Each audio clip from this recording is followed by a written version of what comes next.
एक दादा पोता दरी दरिया नदी का पार करके वो जलसा सुनने आया। नदी पार करके, नदी में किश्ती नहीं थी, इतना पानी था।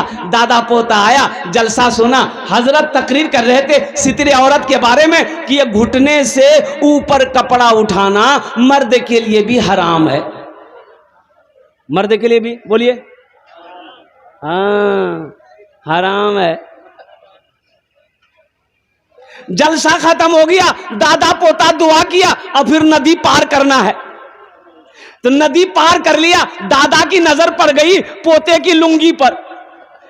बोला लुंगी कहना भिगे रे। बोले मौलवी साहब तकरीर नहीं सुन लो कि घुटने से कपड़ा उठाना हराम है। बोले तुम मौलवी के चक्कर में पड़ गया। तुमको हम 20 साल से नदी उस पार जलसा सुनने जाते हैं, आज तक जो भी वहां सुने वहीं छोड़ देते, हम यहां नहीं लेके आए। तुम हमको देखा नहीं, लुंगी खोले माथा में बहाने दरिया पार कर गए। भाई फायदा मिला? अरे बोलो फायदा हुआ? अरे जलसा सुन के फायदा हुआ?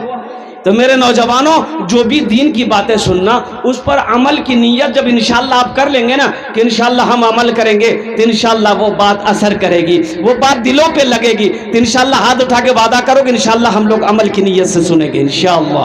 अल्लाह हमारे नौजवानों के, हमारे बुजुर्गों के, हमारे बच्चों के हाथों को उठाने को कबूल अता फरमा ले। मुअज़्ज़ज़ सामिन किराम, ये मस्जिद का जलसा है। मस्जिद अल्लाह का घर है। किसका घर है बोलिए? वो अल्लाह जिसकी शान वो है अल्लाहु ला इलाहा इल्ला हुवल हय्युल क़य्यूम। वो क्या है? वो कौन सा इल्म है? हजरत अली से पूछा एक यहूदी ने, ए अली तू बता वो कौन सा इल्म है जो हम जानते हैं अल्लाह नहीं जानता? वो क्या है? वो कौन क्या चीज है? वो क्या चीज है जो हम देखते हैं अल्लाह नहीं देखता? अल्लाह नहीं देखता। वो क्या चीज है जो हम देखते हैं अल्लाह नहीं देखता? तो हजरत अली ने जवाब दिया कि लोगों सुनो, हम ख्वाब देखते हैं, सपना देखते हैं, अल्लाह सपना नहीं देखता है। अल्लाह सपना देखता है? जो सोएगा जो सपना वही नहीं देखेगा? जो सपना जो सोएगा वही सपना देखेगा। तो मेरा अल्लाह सोता नहीं है। अल्लाह का कुरान कहता है अल्लाहु ला इलाहा इल्ला हुवल हय्युल क़य्यूम ला ताखुज़ुहु सिनतुन वला नौम। वो मेरा अल्लाह है जिसे नींद नहीं आती, ऊँघ भी नहीं आती। अब वो कौन सा इल्म है? एक यहूदी ने पूछा कि अली कुरान में आप कहते हो कि हर इल्म है, वो कौन सा इल्म है जो कुरान में नहीं है? तो हजरत अली ने जवाब दिया कि कुरान में झूठ नहीं है। कुरान में झूठ नहीं है, कुरान में झूठ नहीं है। तो मुअज़्ज़ज़ सामिन किराम, वो मेरा अल्लाह है। ओहो अल्लाहुल्लज़ी ला इलाहा इल्ला हु आलिमुल ग़ैबि वश्शहादति हुवर रहमानुर रहीम। हु अल्लाहुल्लज़ी ला इलाहा इल्ला हु अल मलिकुल कुद्दूसुस सलामुल मुमिनुल मुहैमिनुल अज़ीज़ुल जब्बारुल मुतकब्बिर सुब्हानल्लाहि अम्मा युश्रिकून। हुवल्लाहुल खालिकुल बारिउल मुसव्विर लहुल अस्माउल हुस्ना युसब्बिहु लहू मा फिस समावाति वल अर्द व हुवल अज़ीज़ुल हकीम। वो मेरा रब है। इसलिए अपने रब को, उसी रब का ये मस्जिद अल्लाह का घर है। उलमा फरमाते हैं कि बंदा जब वजू बनाकर मस्जिद के अंदर दाखिल हो जाता है, वजू बनाकर जब मस्जिद के अंदर दाखिल हो जाता है, वो अल्लाह का मेहमान हो जाता है। वो अल्लाह का क्या हो जाता है बोलिए भाई? एक गाँव में एक आदमी गया मेहमानी। अब वहाँ का रीत रवाज उसे मालूम नहीं था। रात में उसके लिए खाना बना। अब खाने का टाइम हुआ तो दस्तरखान बिछाया, पानी लाया, प्लेट लाया, मेहमान बैठा दस्तरखान में। एक नौजवान थाल में खाना सजा कर लाया और साथ साथ एक लट्ठी लेके आया। खाना भी रखा, लट्ठी भी रखा बगल में। तो मेहमान पूछे बाबू लट्ठी के नहीं लगे? बोला नहीं, लट्ठी का काम बाद में होगा, पहले खाना खाइए आप। खाना खाएगा मेहमान? अरे भाई बोलो ना, खाना खाएगा? तो ये मेहमान बोला कि नहीं बाबू, पहले बताओ ये लट्ठी का क्या काम है? बोला नहीं, हमको भी पता नहीं है, दादा बोले हैं कि इसका काम बाद में होगा, पहले मेहमान को खाना खिला। तो मेहमान बोला बाबू हमरो भूख खत्म भा गया, तू खाना उठा के ला जो। मेहमान खाना खाया कि नहीं, मैं लास्ट टाइम बताने की कोशिश करूंगा। तो वो मेहमान हो जाता है जो मस्जिद के अंदर में दाखिल हो जाता है। इस धरती पर अल्लाह का सबसे पहला घर खाने काबा है। इस धरती पर अल्लाह का सबसे पहला घर कौन सा है भाई? खाने काबा कहाँ है? मक्का का पहला नाम क्या है? बक्का। मक्का का पहला नाम क्या है? बोलो बक्का। क्या नाम है? भक्का।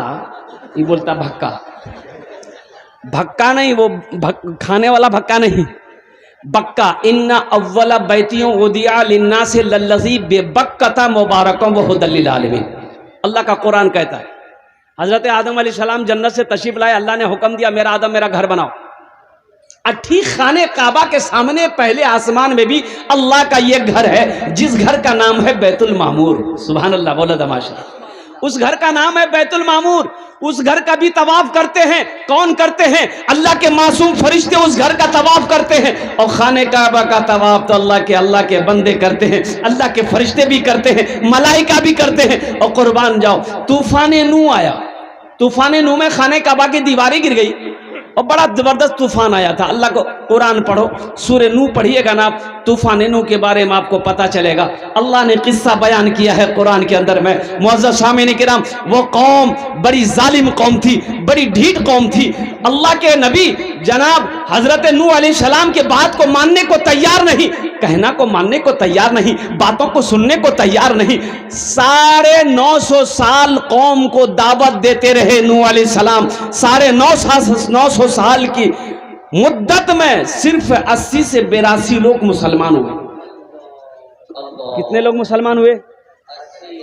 बोलो भाई, 80 या 82 लोग मुसलमान हुए। अब बताइए वो कौम कितनी जबरदस्त कौम थी। अल्लाह के नबी हजरत नूह अलैहिस्सलाम के गले में वो रुमाल डालकर, कपड़ा डालकर, रस्सी डालकर वो लोग खींचते थे। रास्ते में हजरत नूह अलैहिस्सलाम चलते थे तो उबाश बच्चों को, लड़कों को लगा देता था कि इसको पत्थर मारो। 950 साल हो गए दावत देते देते। हजरत नूह अलैहिस्सलाम ने कहा कि मौला अब तेरे नूह से चला नहीं जाता, इन पाँव में अब ताकत नहीं रहे कि इन पहाड़ों पे मैं चढ़ूं, लोगों को दावत दूं। या अल्लाह ये कौम समझने वाली नहीं है, अजाब नाजिल कर, अजाब नाजिल कर। तो मेरे अल्लाह ने कहा कि नूह ऐसा करो, एक किश्ती बनाओ, एक किश्ती बनाओ, हम अजाब नाजिल करेंगे पानी का। नीचे से भी पानी होगा, ऊपर से भी पानी होगा। अब उस किश्ती में तुम अपने मानने वालों को लेकर सवार हो जाना। जो किश्ती में बैठ जाएगा, जो किश्ती में सवार हो जाएगा वो बच जाएगा, बाकी सबको हम डुबा देंगे, बाकी सबको हम डुबा ना देंगे, वो मेरा अजाब का मजा चखना लेगा।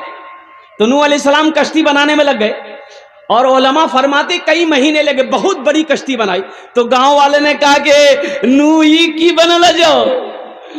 बोला कश्ती, बोले काहे को, पीने को पानी नहीं मिल रहा, कश्ती कहां चलाओगे? तो कहा कि अल्लाह का अजाब आएगा। तो लोगों ने कहा कि कैसा अजाब, कहां का अजाब? बोला देख लेना तुम लोग। तो गांव वालों को हसद हो गई कि किश्ती बनाया है। लोटा लेता था आदमी, उसी में जगह पखाना करता था। नूह अलैहिस्सलाम ने मना किया, कोई नहीं माना, सब वही पखाना करने लगा। और देखते देखते हफ्ता 10 दिन के अंदर में पूरे कश्ती को पखाना से भर दिया। तौबा। नूह अलैहिस्सलाम की आंखों में आंसू आ गए। कहा कि मौला ये तेरी कौम है। तो मेरा अल्लाह कहता है नूह आंसू को पोंछो, मैं सब देख रहा हूं। ए नूह, इस किश्ती को उन लोगों ने गंदगियों से भर दिया है, पखाने से भर दिया है। अगर इन्हीं के हाथों इन गंदगियों को मैं साफ ना करा दूं तो खुदा मेरा नाम नहीं। सुभान अल्लाह। मेरा रब की ताकत देखो। उस कौम के अंदर में अल्लाह ने एक बीमारी पैदा की और उस बीमारी का नाम हम लोग कहते हैं उसे खुजली। खुजली जाने जा, खुजला में बहुत अच्छा लगे जी, बाद में पता चलता है। अब जिसको देखो खुजला रहा है, मर्द परेशान, औरत परेशान, बच्चा परेशान, नौजवान परेशान। जिसको देखो ना खाने चैन है, ना बैठने चैन है, ना चलने चैन है, ना सो पाता है, आदमी हमेशा खुजला रहा, परेशान। अच्छा दवा कोई नहीं, दवा, अरे भाई बोलो भाई, दवा, दवाई नहीं है, दवाई नहीं है, बीमारी फैल गई। खुजली की बीमारी, जिसको देखो खड़ा है खुजला रहा है, खुजला रहा, परेशान है, खुजला, ना खाने चैन, ना सोने चैन, ना बैठने चैन।